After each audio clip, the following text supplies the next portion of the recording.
Welcome at next, Ambrogio Beccaria, a legendary sailor, ocean navigator, and a winner of the Mini Transat and many oceanic and solo race. So a good man to learn how about to navigate uncertainty and uncharted water. Please, Ambrogio.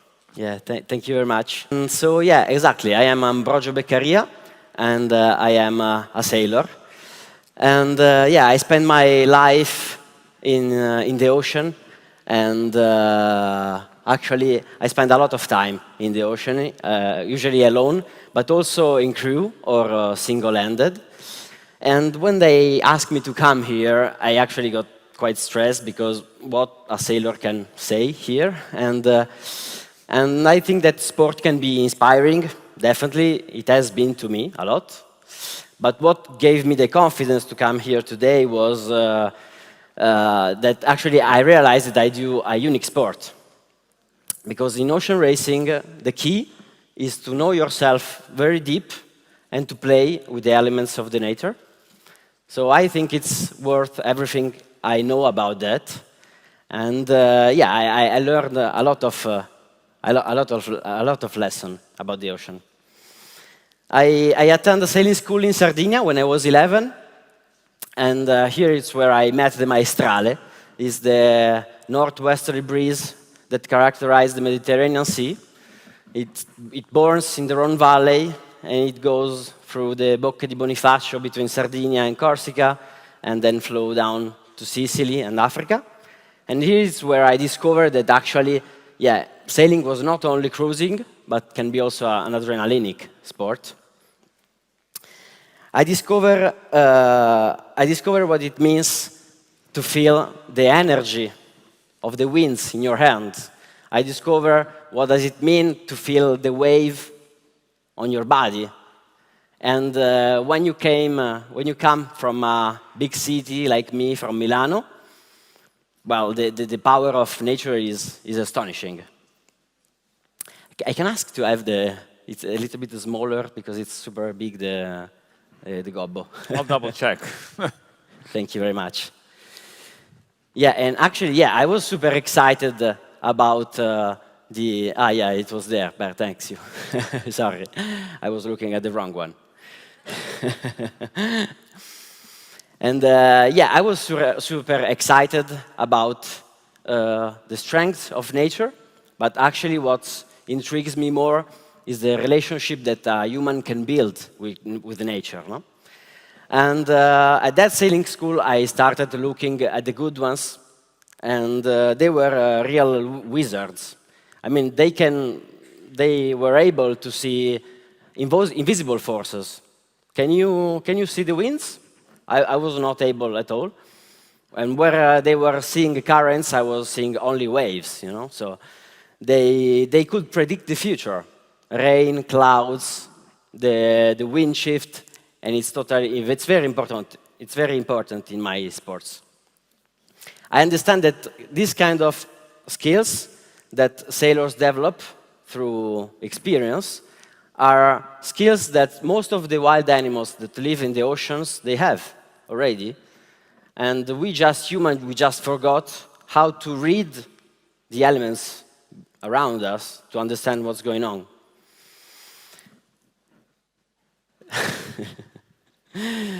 Sorry, but sometimes it just blocks and I need a little bit help from the regia. Thank you very much. And when I finished high school, I was quite lost, actually. I didn't know what to do in my life. And my parents, they were pushing me to do some studies, because it's more clever to do it.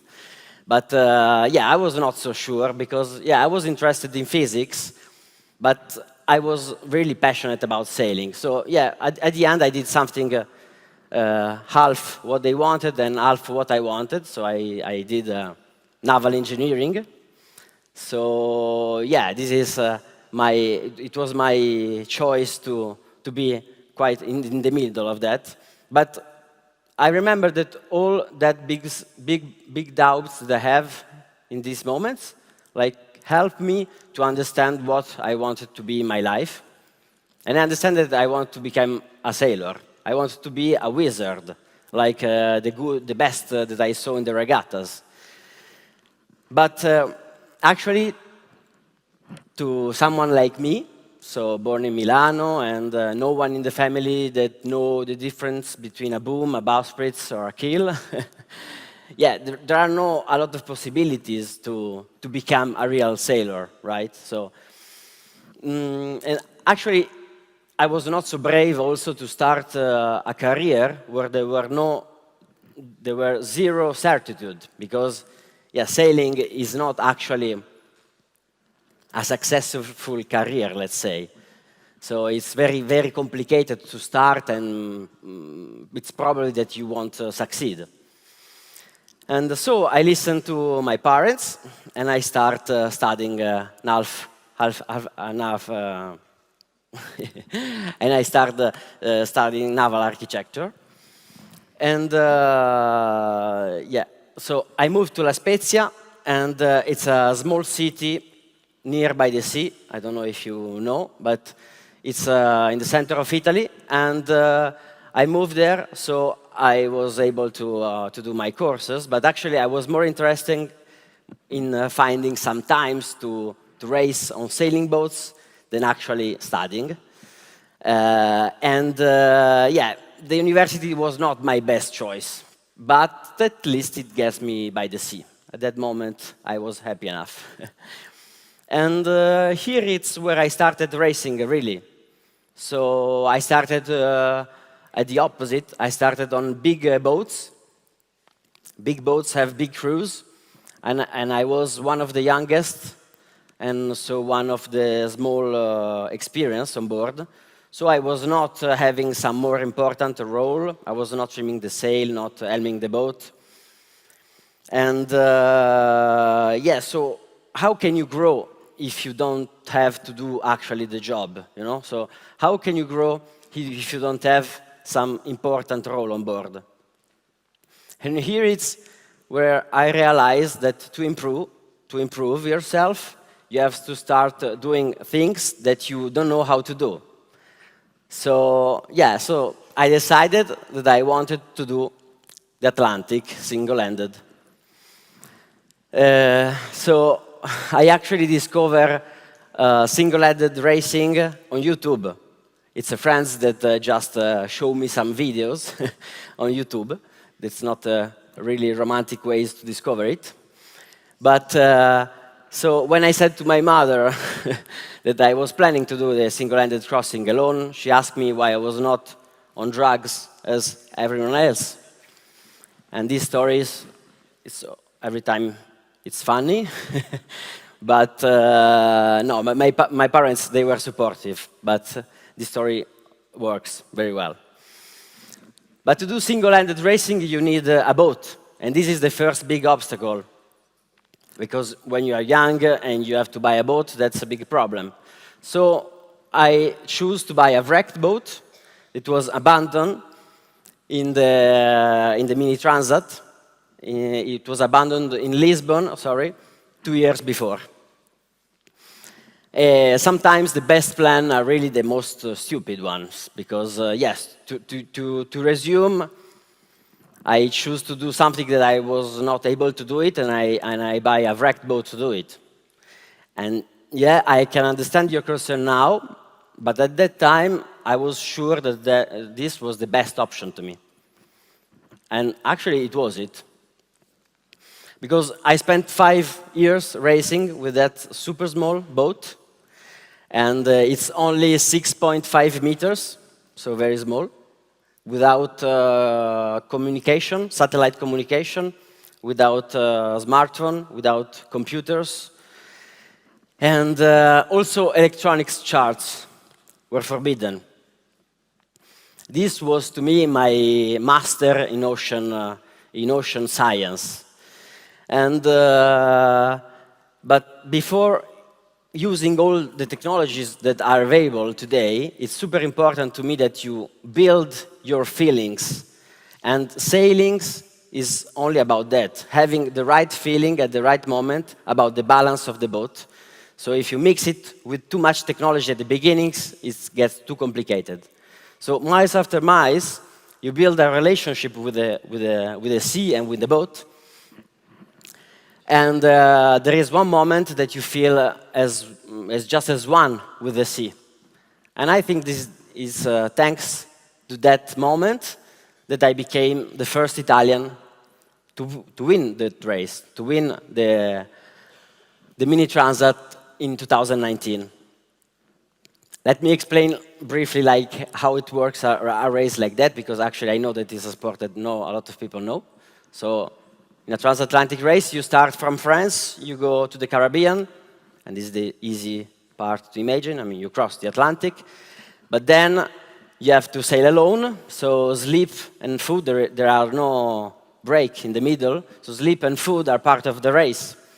And this is where you are close to the wild animals that lives in the middle of the oceans. Because, sleep, you start doing some small sleeping period of 20 minutes, and there are no bed, so you sleep where the boat needs you.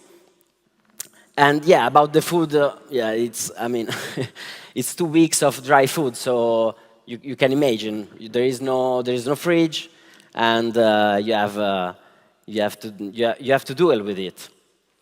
But this race to me was really the beginning of something very important to me, because after that it was my first big win, and after that I became a professional sailor. After that, I won some more important races. I won the Transat, the Transat Jacques Vabre in the last 2 years. And I had started living of my own sailing. So I became a wizard. And, but I started doing some mistakes. Like, I started thinking that I was unbeatable, that I was unsinkable.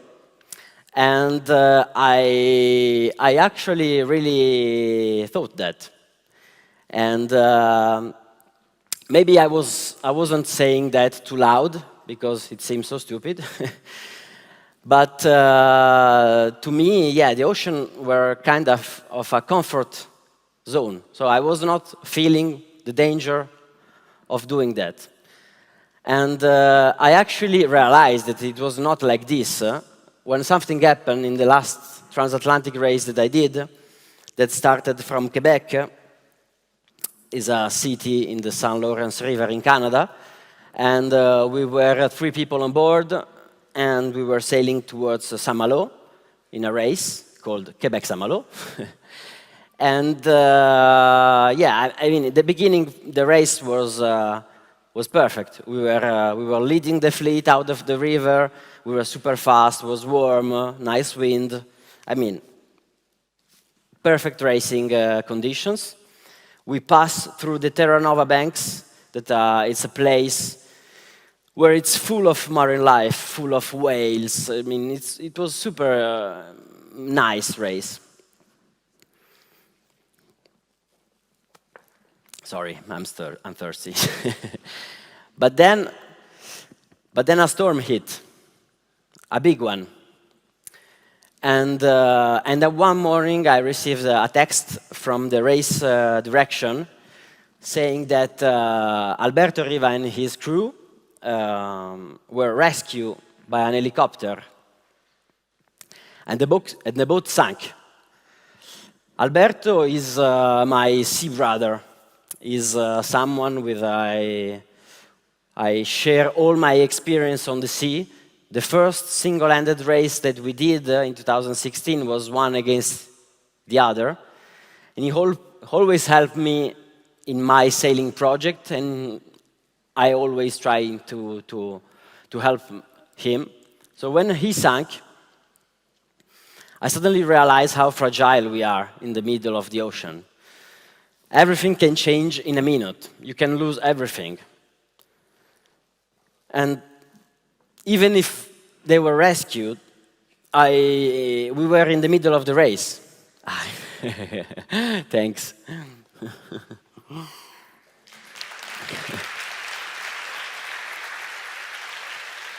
I get emotional. But yeah, I was saying that even if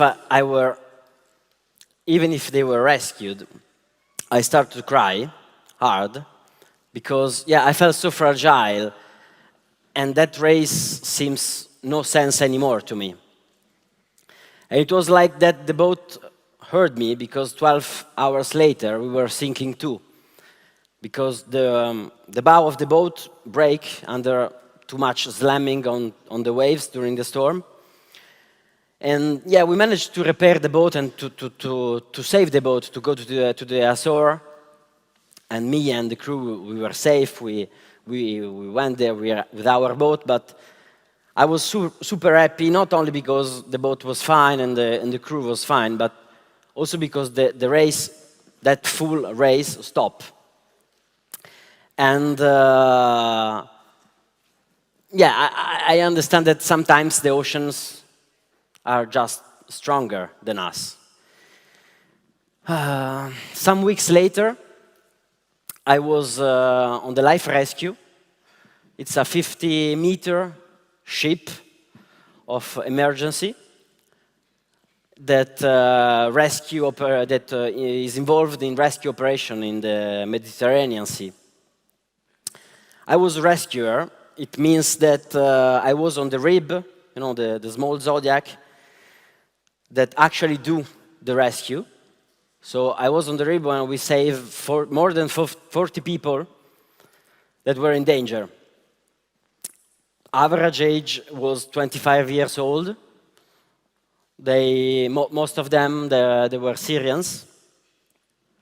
And for safety reasons, we were not allowed to exchange names or contacts, numbers, mails with the rescue people.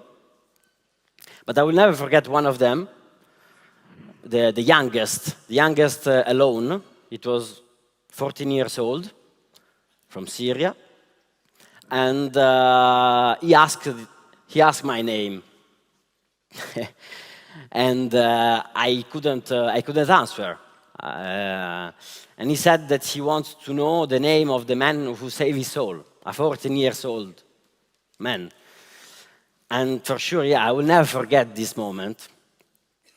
And so being a sailor is not just about racing, it's not just about pushing the boat so hard, go through big storms, pushing the technologies that we have on board to go as fast as possible.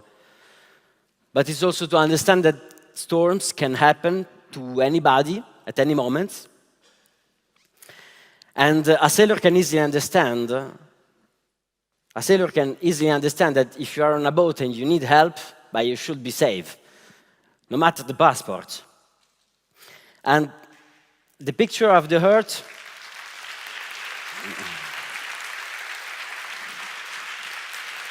yeah, thank you.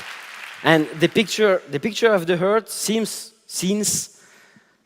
from the space helps the ecological movement to raise awareness about the fragility of the planet, because in one picture you can see all the humankind in just one picture. So to me, all my sailing reminds me that every day that borders are just conventions. And one of the greatest lessons that I learned from the ocean is that the compass that we have to follow is maybe the one that points us towards each other. Thank you. Thank you so much. Thank you so much, Ambrogio, for sharing the lesson learned, the amazing adventure. And this long applause is a sign. Thanks.